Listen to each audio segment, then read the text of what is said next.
ETF index mutual funds నేర్చుకుని stock మార్కెట్లో రాణించాలనుకుంటున్నారా? వెంటనే ఈ నెంబర్కి కాల్ చేయండి.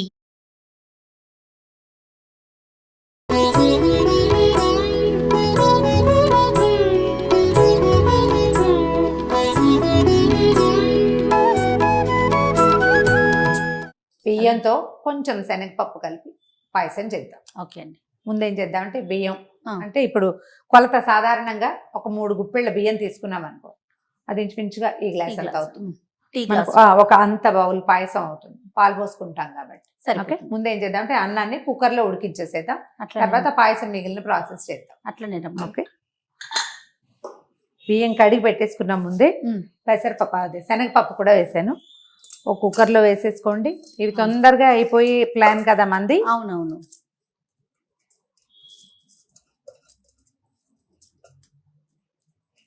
మామూలుగా అయితే బాగా 1కి 5-6 నీళ్లు పోస్తే బాగుంటుంది.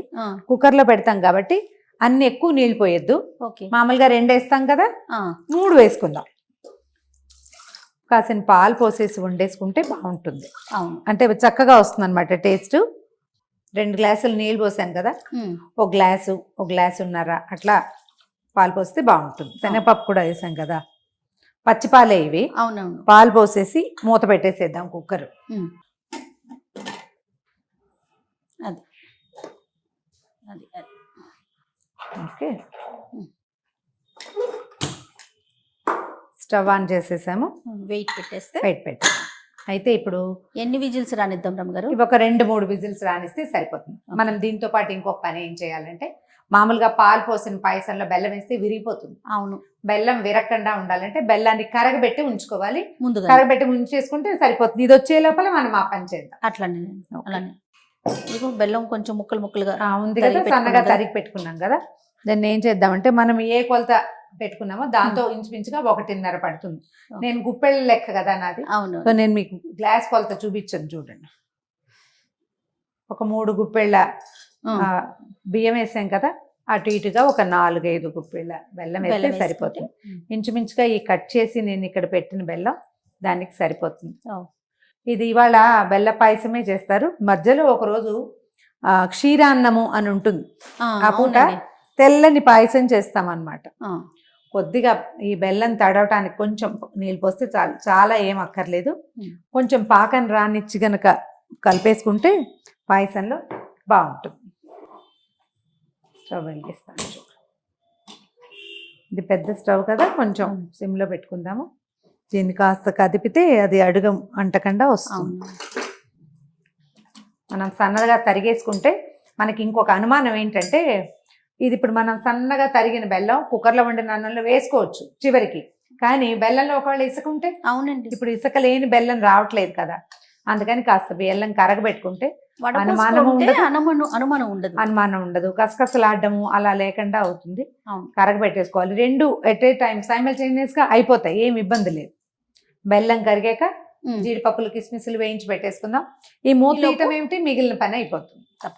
అయితే మనం ఇది క్షీరాన్నం కదా చేసేది, కొంచెం పాలు తక్కువ పోసాం కదా, దాన్ని ఏం చేయాలంటే కుక్కర్ రాగానే మళ్ళీ కాగిన పాలు పోసి కొద్దిసేపు అన్నం ఉడకనిస్తే ఏమవుతుందంటే కొంచెం మృదువుగా అవుతుంది. మనం విడిగా వండుకుంటున్నాం అనుకో, ఈ పొయ్యి దలుచుకున్న 5-6 గ్లాసుల పాలు పోసేసి బియ్యాన్ని ఒకేసారి పెట్టుకుంటే నిదానంగా ఉడుకుతుంది. మనం పొద్దుటిపూట పరిగెడుతూ చేస్తాం ప్రసాదం, అందుకోసమని కుక్కర్. ఈ కుక్కర్ కన్నా రమ్మగారు మనం రైస్ కుక్కర్, ఎలక్ట్రికల్ కుక్కర్ లో కనుక పెట్టుకుంటే మీరు అన్నట్లు పాలు పోసుకొని సెట్ అవుతుంది, కరెక్ట్ గా పొంగిపోకుండా సెట్ అవుతుంది. నాకు డౌట్ లేదు, నేను ఇందులోనే చేస్తాను. అవునా? ఓకే. నా పాయసం పొంగలి, చక్కెర పొంగలి కూడా కుక్కర్లో చేస్తాను. తొందరగా అవుతుంది, వితౌట్ ఎనీ డౌట్. అన్నం ఉడకలేదు, కొంచెం టైం పడుతుంది, వాళ్ళు ఉండదు. పాలు పోసాం కదా, కొంచెం పాలు పైకి వస్తాయి. ఇందులో పాలు ఎక్కువ పోసిన కొందికి స్పిల్ అవ్వడం ఎక్కువ అయిపోతుంది. సో కుక్కర్ ఆపేసేద్దాము. ఇది 2 విజిల్స్ వచ్చేసింది కదా.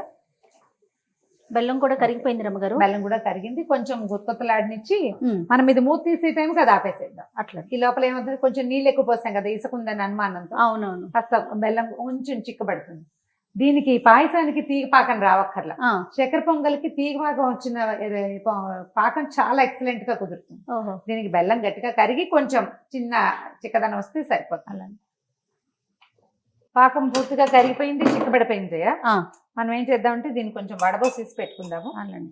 ఓకే, బెల్లం కరిగిపోయింది పూర్తిగా, కొద్దిగా అవునండి. చిక్కబడింది కదా, నీళ్ళలాగా లేదు కదా. దీన్ని వడబోసేసుకుందాము. ఇందులో అనుమానం ఏంటంటే మనకి ఇసుక ఏవైనా రాళ్ళు లాంటివి ఉండొచ్చు. ఖచ్చితంగా కరగబెట్టి పెట్టుకుంటే అదిగోండి. కనిపిస్తుంది కదా. అవును రమ్మగారు. మరి అది పెట్టేసేది. ఈ లోపల మనం ఇంకో పని ఏం చేద్దామంటే, ఈ కుక్కర్ వచ్చి మనం బెల్లం కలిపే లోపల జీడిపప్పులు వేయించేసి. అలానే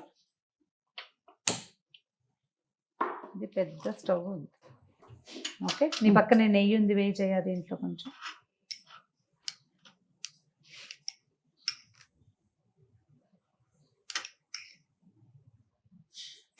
చాలు,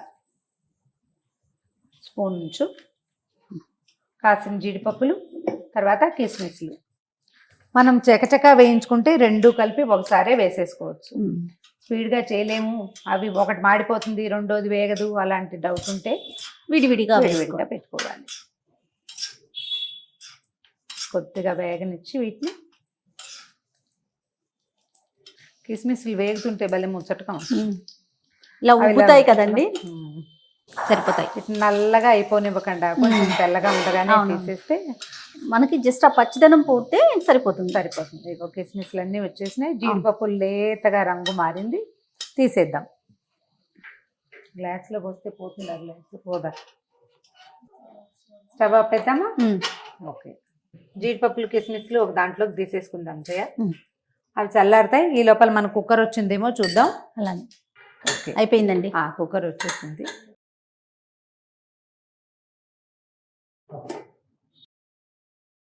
చక్కగా వచ్చేస్తుంది. ఇప్పుడు ఏం చేద్దామంటే మనం కొంచెం పాలు పోసుకొని, కొద్దిగా కాగిన పాలు, మనం ఆల్రెడీ ఒక 2 గ్లాస్ పాలు పోసాం కదా. అవునండి, సుమా అటు ఇటుగా కాస్త 1-2 గ్లాసులు పాలు పోసి అన్నాన్ని, మీగడున్నా కూడా బాగానే ఉంటుంది రుచిగా, ఏమీ అనుమానం ఏం లేదు. మళ్ళీ పెట్టుకుందాం. మళ్ళీ కాసేపు ఉడికిస్తే ఏమవుతుందంటే పాల రుచి పెరుగుతుంది. ఒకవేళ మనకు అంత సమయం లేదనుకోండి, ఉన్న దాంట్లోనే చేసేసుకుంటాం. ఒక సమయం ఉంది మనకు, ఒక 10 నిమిషాలు, అప్పుడు పాలు పోసి ఉడికిస్తే కాస్త మీడియం ఫ్లేమ్ లో ఉంచామనుకో, ఇది చక్కగా ఉడికిపోతుంది, చూడ్డానికి బాగుంటుంది, అంటే అన్నము మరి కాస్త రుచిగా కుదురుతుంది అనమాట. అడుగంటలేదు, మెతుకు చక్కగా వచ్చింది చూసావా, విడివిడిగా ఉంది చక్కగా.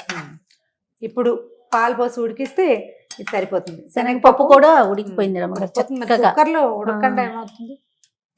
ఓకే, ఒక 5 నిమిషాలు దీన్ని పూర్తిగా మగ్గనిద్దాం. ఈ లోపల మన పాకం చల్లారిపోతుంది. అవును, ఇది వరకటి రోజుల్లో బెల్లం మట్టి లేదు, అనుమానం లేదు అనుకున్నప్పుడు పూర్తిగా ఉడికిపోయాక స్టవ్ ఆపేసుకుని అప్పుడు బెల్లం వేసి కలిపేసేవాళ్ళు, కరిగిపోయేది వేడికి. కానీ ఇప్పుడు ఇసుకుంటోంది కదా, ఆ అనుమానంతో మనం ముందు వేసుకోవట్లేదు అనమాట. ఇప్పుడు ఇందులోనే బెల్లం వేసి ఉడికిస్తే ఖచ్చితంగా విరిగిపోతుంది. అవును, విరగకుండా ఉండాలంటే ఇది పద్ధతి. చూడు, మనం 3 గుప్పెళ్ళ బియ్యం, ఒక బుజ్జి గ్లాసు, చూడండి ఎంత అయిందో. ఇందులో మళ్ళీ మనం బెల్లం పాకం కూడా వేస్తే ఇంకా కొంచెం వస్తుంది. అన్ని కలుపుతున్నాం కదా రమ్మగారు, పాలు కలుపుతున్నాం, పాకం కలుపుతున్నాం. మనకు కొంచెం పలచగా ఉండగా ఆపుకుంటేనే మంచిది. అప్పుడు ఏమవుతుంది, చల్లారాక ఇది గట్టిగా అవుతుంది పాయసం. అందుకని కొంచెం పాలు ఎక్కువ పోసుకోవాలన్నమాట. చూడు, చిక్కగా వచ్చేసింది. అవును రమ్మగారు, ఈ మాత్రం కన్సిస్టెన్సీలో మనం బెల్లం వేసుకున్నా ఓకే, పాకం పోసుకున్నా ఓకే. మనం ఎలా కొంచెం మన పాకం పలచగానే ఉంటుంది, పాయసం లూజ్ గానే వస్తుంది, మధ్యాహ్నానికి గట్టిగా అయిపోతుంది అనమాట. ఇగో ఈ కన్సిస్టెన్సీలో స్టవ్ ఆపేసేద్దాం. దాన్ని కొంచెం సెటిల్ అవని, ఈ బబుల్స్ ఆగిపోయాక అప్పుడు పాకం పోసుకుంటే సరిపోతుంది. ఈ లోపల మనం ఇంకో పని ఏం చేద్దామంటే, జీడిపప్పులు వేసేసి ఇందులో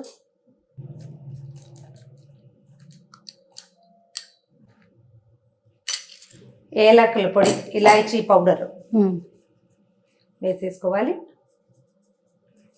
అది కొంచెం సెటిల్ అయ్యాక బెల్ల పాకం ఎత్తి కలిపేస్తే పరవన్నం రెడీ. దీన్ని ఈజీ మెథడ్ ఏంటంటే, మనం వేసేది పాకం కాబట్టి స్టవ్ మీద నుంచి రెండో స్టవ్ మీదకి మార్చండి. అక్కడ ఏమి వేడి లేదు కదా, తొందరగా చల్లగా ఈజీగా సెటిల్ అయిపోతుంది. ఓకే, ఇప్పుడు పాకం ఎత్తి పోసేది. బబుల్స్ ఆగిపోయినాయి చూడండి, ఆ బబులింగ్ ఉండగా వేస్తే మాత్రం కొంచెం విరగడానికి అవకాశం ఉంది.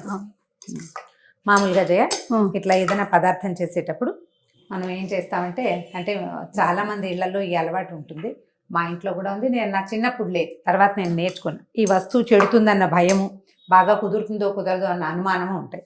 అప్పుడు ఏం చేస్తామంటే, అన్నపూర్ణి సదాపూర్ణి శంకర ప్రాణవల్లభే జ్ఞాన వైరాగ్య సిద్ధ్యర్థం భిక్షాం దేహి చ పార్వతి.